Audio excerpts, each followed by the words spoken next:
Good morning. So we're still in the introduction to doing Imago relationship therapy in the space between. And I want to look at, they talk about a meta-theory as a perspective that an Imago therapist uses. So what is the lens or the meta-theory or the perspective that myself or all of us as Imago therapists, how do we look at our couples? So the authors go into a fairly lengthy historical analysis of human suffering and its mitigation. And they say in all ages of human speculation on our fate, suffering itself as a phenomenal experience has been identified as anxiety. But the cause of and relief from anxiety has been connected to really two worldviews based on the physics of the time. So they mentioned Ptolemaic physics, named after Ptolemy, the world's first physicist who lived in Greece around 100 AD, and Newtonian physics, which has been the world that most of us have grown up in. So more recently, a third view of the universe, quantum field theory, has evolved. This model, quantum field theory of the self and its problems, has not yet been adapted by the human sciences and psychotherapy.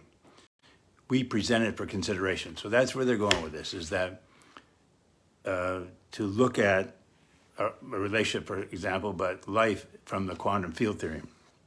So they go on to say, in quantum field theory, human beings can be viewed as citizens of a conscious and connecting universe with a cosmic identity. In this universe, we are intrinsically connecting, and suffering is anxiety about the actual or possible rupture of the experience of our cosmic belonging that happens when connecting with a significant other is ruptured. Rupture at the cosmic level is simultaneous with rupture at the personal level. Anxiety is about the possibility that relational rupture will result in the loss of the experience of being, non-being. Now, obviously, this is not, most of us are not thinking about this, but from the reality point of view is, it's like that old brain, it senses danger if there's a rupture. So Imago theory posits that human beings are born experiencing connecting to being, the unconscious and connecting universe. How? Through an attuned caretaker. Think about it. Babies come into the world, experience joyful aliveness, don't they? They sure seem to be connected to that larger universe.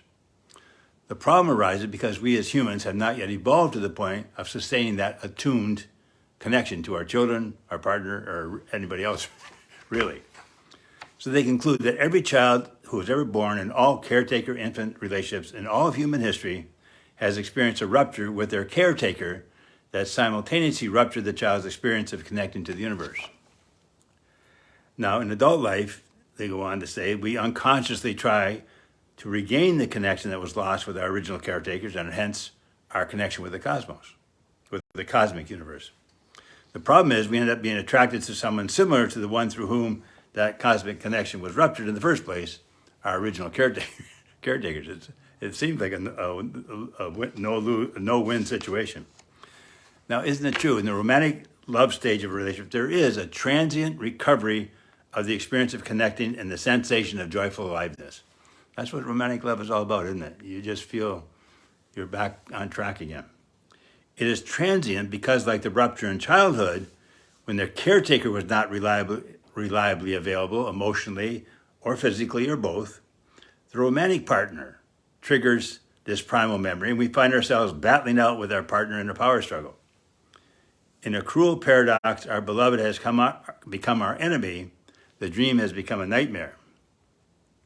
So that's the paradox. Now, they go on to say, though, it's a double paradox, that our beloved enemy can, in turn, become the source of our transformation. Estranged partners have the potential to be each other's best resources for restoring connection. In fact, in Imago, we say that the unconscious purpose of marriage is to finish childhood and go on to live your best life. But for this to happen, couples have to be conscious. They have to be aware. Now, I'm going to use myself as an example. I'm probably oversimplifying here, but just to make a point. So growing up in a boarding school, I didn't learn how to deal with feelings very well. Okay?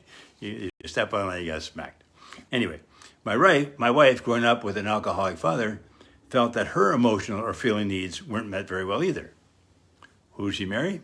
Someone who can't meet her emotional feeling needs again. So that's the paradox the authors are suggesting. So we repeat the same pattern. The double paradox is if I can become aware, become conscious, as I stretch to meet her very legitimate feeling needs, not only are her needs met, but I start to heal an area that was stunted growing up. It really is a win-win.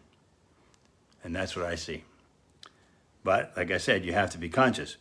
And I warn couples not to be surprised when their partner asks for their weak suit. But if they can reframe it, what looks like a disaster in the making is they in fact have married their healer. But they have to be aware, they have to be conscious. But how to restore the connection, restore the relationship? Well, from the quantum perspective, your relationship is not just the two of you, but the two of you and the space between you. The space between you is a real energy field. And you know when there's tension in the space between, don't you? There's either tension free or it's not. There's sort of no middle ground.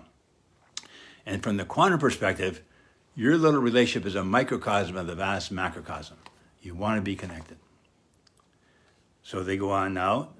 I'm quoting them here. The basic tenet of Imago is being present and connecting through relationship is ultimately what transforms both partners. Not attempting to change themselves or their partner as separate individuals, which is sort of the Newtonian, therapy model. Fix this one, and the relationship will work. By paying attention to the atmosphere they have created around themselves, each partner is depathologized as the focal point of the problem. You're the problem, or you're the problem.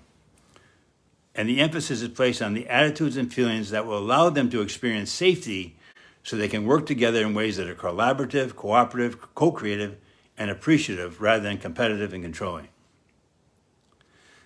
So I know this is fairly heavy stuff, but 30 years ago when I started doing Imago Therapy, my focus was on the Imago. What were the childhood challenges of each of the partners? How did they deal with them? What were the needs that weren't met? And by examining childhood issues, couples did. They got some insight and they could make some changes. And I still have couples examine the relationships with their early caregivers and they can still gain valuable insight. Then for years, I really focused on the notion of safety. It just made sense to me that we have that reactive old brain of ours, that reptilian brain, and that it has to be safe. But I really do think now that the fastest way forward for any couple is to really pay attention to the space between. It's holy ground, sacred space. You cannot keep putting negativity in there, and that's where transformation takes place. If you put negativity in the space between, negativity causes disconnect. And from a quantum perspective, what you want to do is connect. All right, so next week we'll look at the non-negotiable conditions for restoring restoring and sustaining connection. Okay. Okay, hope this makes sense to you. Have a great week.